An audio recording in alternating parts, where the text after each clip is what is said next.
Good morning, good afternoon, good evening. Many people in Zimbabwe have heard of corruption and how it is the cancer that is killing the country. But I think many people out there do not even have an idea of what is really going on.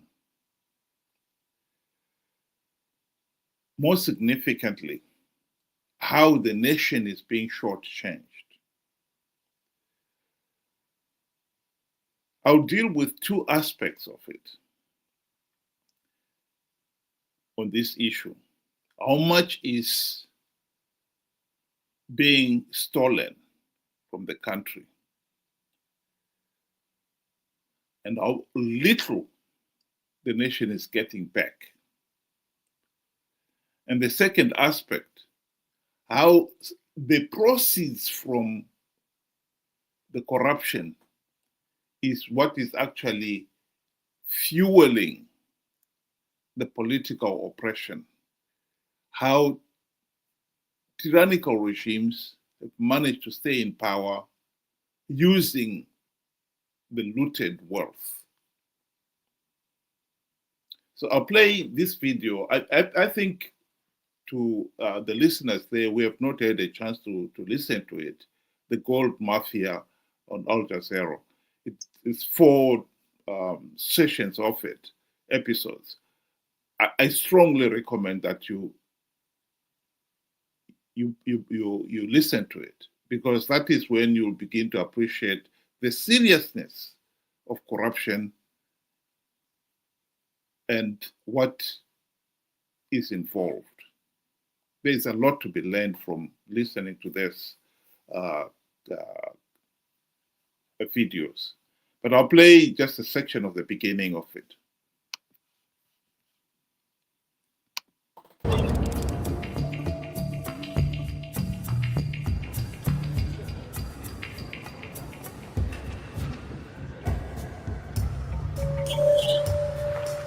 The money to be invested, yes. It's not in the books in Hong Kong or China.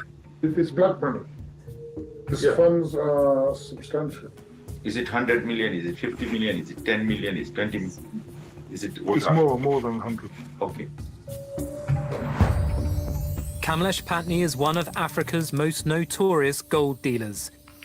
He calls himself Brother Paul after founding his own church. We try to move our money to find investment overseas. Mr. Stanley leads the I-Unit's undercover team. They're posing as gangsters who need to launder dirty cash from China. It's very important to get the right person. Yeah, As a starting point. that's Right? it, yeah. I'm going to give it to you in a very crude way. As way of explanation, they're looking for a Hawala system Yes. to get the money out. Yeah, sure.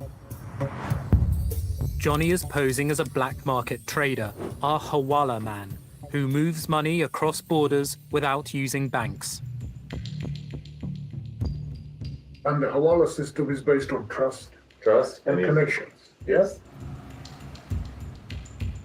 We need advice. Base, Yeah, proper yeah. infrastructure. Yes. Yeah. Yeah, We sure. need to invest in you. Yeah, if you're, Because you have all the connections. Structure already. if you have the trust, Patni claims to have the trust of Africa's leaders.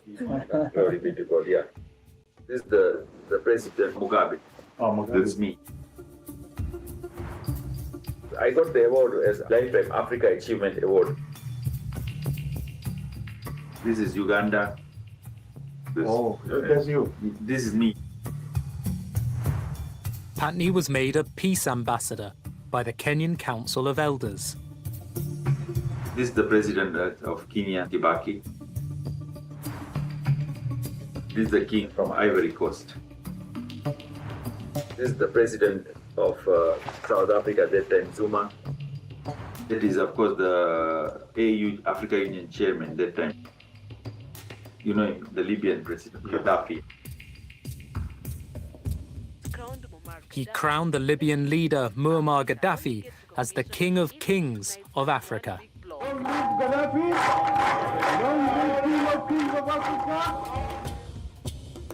After Gaddafi was killed, the pastor anointed Zimbabwe's President Mugabe as the King of Kings.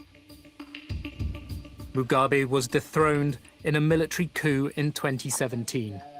His successor is Emerson Mnangagwa. Today, we are witnessing the beginning of a new and unfolding democracy for our country.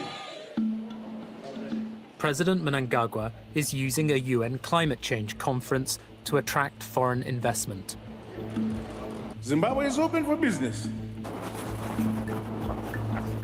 His presidential envoy is also at the conference and agrees to meet undercover reporters.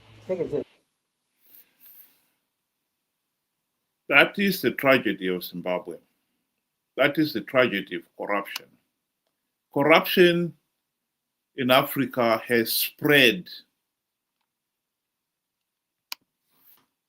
to the point where many African countries, their leaders are involved. What we saw in that video clip was the extent of the influence of corrupt mafia gangsters, how they've co-opted African leaders in their corruption. He was boasting of the various African leaders he has met and the high regard in which they hold him.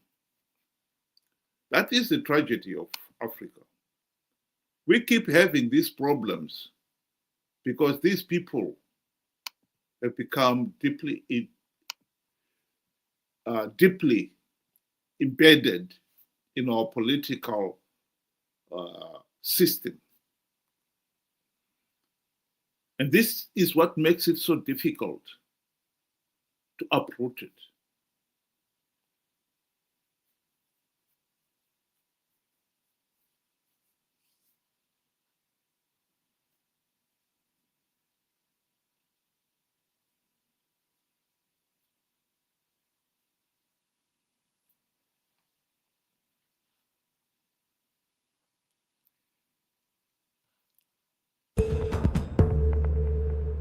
Of course, born in Africa, I've been born in Kenya. And I've been to nearly 80% of Africa. Kamlesh Patni's rise to become a fixer for Africa's leaders begins in his homeland. We had embargo on the country in 89, 90. It was dictatorship that time. It was single party. President Moi, Arap Moi. Daniel Arap Moi refuses to hold free elections. In protest, Western donors block aid.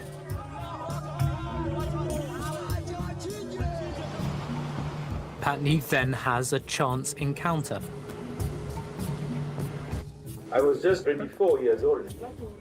I was buying a suit in Nairobi and I met the director of intelligence. Then I told him about gold. I said, look, there's so much gold flowing through Kenya, but it's nothing Kenya is benefiting, it's not the gold.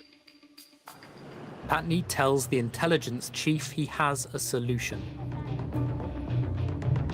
I said, I can create 500 million, every year from this if you do a proper license of this gold. So he took me to president. Wow. So at 24, I became advisor to the president, President Moi. So then he gave, exclusivity. Patni's company, Goldenberg International, is granted an exclusive license to export Kenyan gold. Instead, gold from what is now the Democratic Republic of Congo is smuggled into Kenya. He sells it abroad and receives a 35% commission from the government. In total, Patni pockets $600 million. It's shared with Arap Moi and the government officials who gave him the license. Kamlesh Patni is a criminal mastermind, is the only word to describe him. He managed to implement a illicit gold money laundering scheme, which nearly took away over 10% of the Kenyan GDP in value. I've written books on that. I'll give you the book. Yeah, I've written on how democracy should work. But of course, in '92, there was a lot of fights, riots in the street, and they wanted multi-party. Patney has advice for Arap Moi. His money will buy support for the president and weaken the opposition. Just make it multi-party. Because the money is with you, you'll still win. But just for the show. I helped the president to survive. Arap Moi retires after 24 years as president. Opposition came in, then they discovered me. They said, who is this young person who kept the president in power and win the election? Hello everyone, I'm excited to introduce Blue Song, the new stand.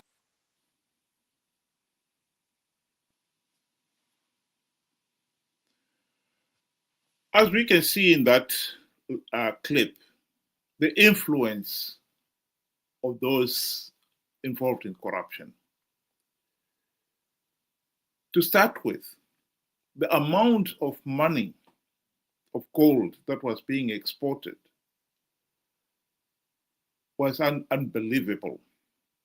And the chief beneficiaries of that are the gold mafia's members themselves. The little they get, they share it with the ruling elite. And that helps them to buy influence, by their political rivalries, by the officials involved in rigging elections, and so forth and so on. And that's corrupting the system. I think some of our people in Zimbabwe, what they see from the likes of Whitnell Chivayo,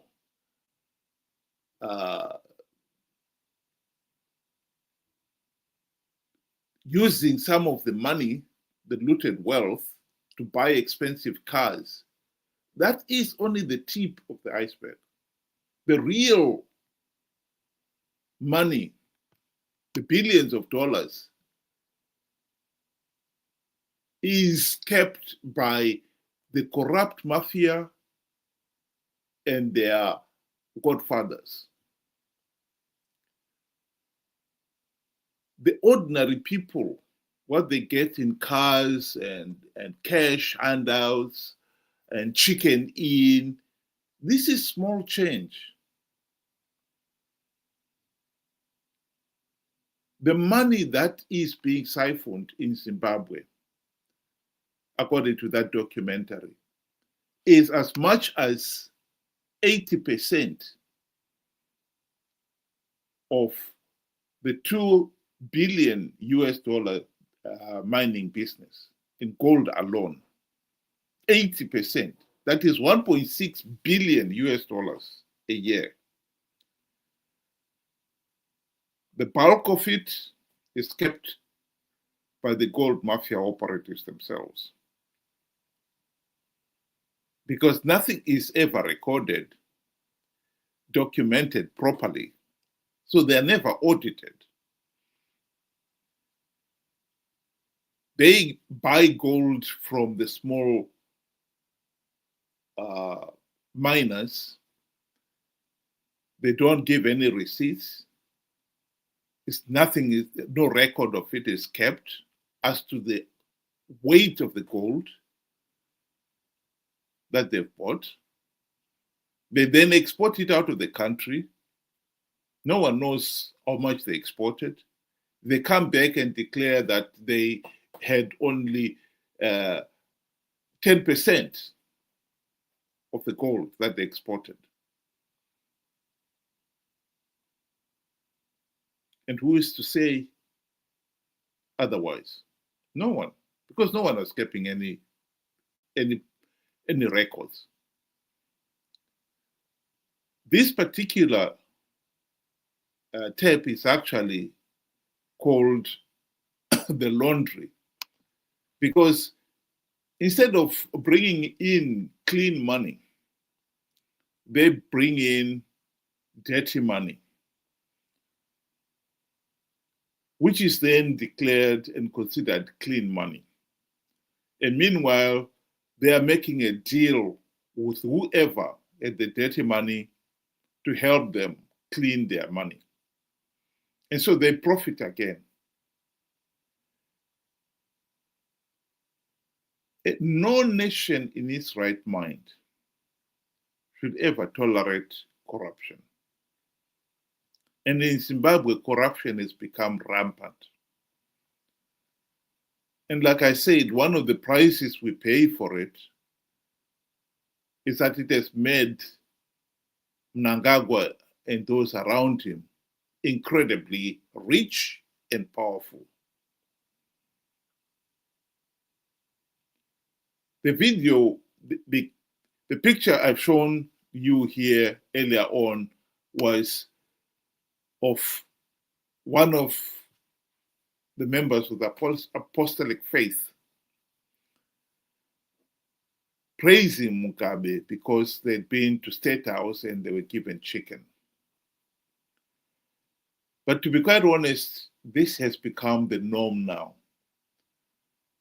Mnangagwa has used some of the looted wealth to buy the blind loyalties of church leaders and church members, the police, the army, his own ZANU-PF members, and so on and so forth.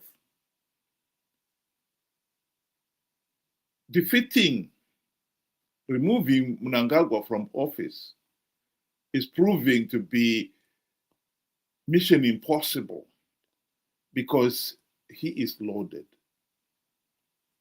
So corruption has destroyed our chances of a meaningful political democratic process, because that wealth is now being used by the ruling elite. We are in a fix, and we are going to find it more and more difficult to end the ZANU-PF dictatorship. So all those who think because they've been given chicken in or one of the expensive cars by Chivayo, that corruption is okay, do not have a clue what they're talking about. Because, I repeat, the little change that even the leaders themselves, like Mnangagwa, get from the real mafias operating there is small change. The big beneficiaries are the smugglers themselves. Yes, he gets a lot of money, which has made him powerful, and he can afford to buy chicken and chips for the ordinary people, and occasionally a car for them. But like once again, it is the country that is losing, because what we are getting is small change to the true value of what is being looted. Think about it. Thank you very much. Have a good evening. I would like to emphasize again, those who can, please go on YouTube and search for the Gold Mafia documentaries. It is important to understand how much is being looted, how it is being looted, and most significantly, how we, the ordinary people, are paying dearly for it. Good night.